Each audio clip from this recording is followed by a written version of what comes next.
President Trump criticized House Minority Leader Nancy Pelosi and Senate Minority Leader Chuck Schumer after they declined to attend a White House meeting with him earlier Tuesday. "They decided not to show up," Mr. Trump said from the White House Tuesday afternoon. "They've been all talk. They've been no action. And now it's even worse.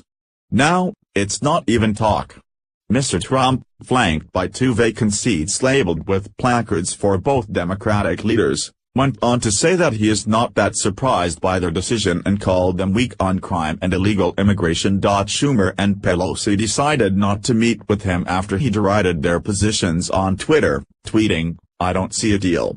However, in light of North Korea's launch of an intercontinental ballistic missile, ICBM, into the East Sea Tuesday afternoon ET, the president predicted that Schumer and Pelosi will be here fairly quickly and would be more willing to cooperate. Mr. Trump was joined by Senate Majority Leader Mitch McConnell and Speaker of the House Paul Ryan, who sat just beyond the two empty chairs for Pelosi and Schumer.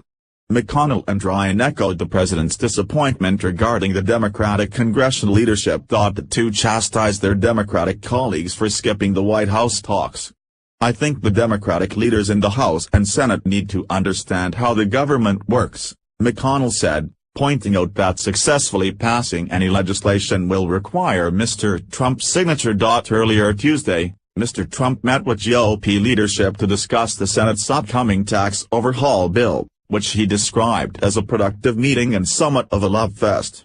He reiterated his support for the bill and tax cuts in general, adding that he believes the Republican tax plan will be very popular. When asked about a potential government shutdown, Mr. Trump said that he would absolutely blame Democrats if that happens. The president was also joined by Secretary of Defense James Mattis, Director of the Office of Management and Budget Mick Mulvaney, and Senior Policy Advisor Stephen Miller.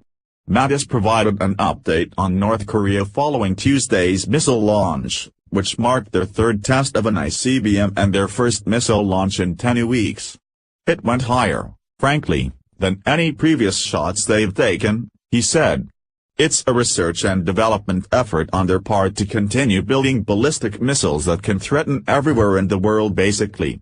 The missile was launched from Saeonmi, North Korea, and traveled about 1,000 kilometers, about 620 miles, before landing in the Sea of Japan.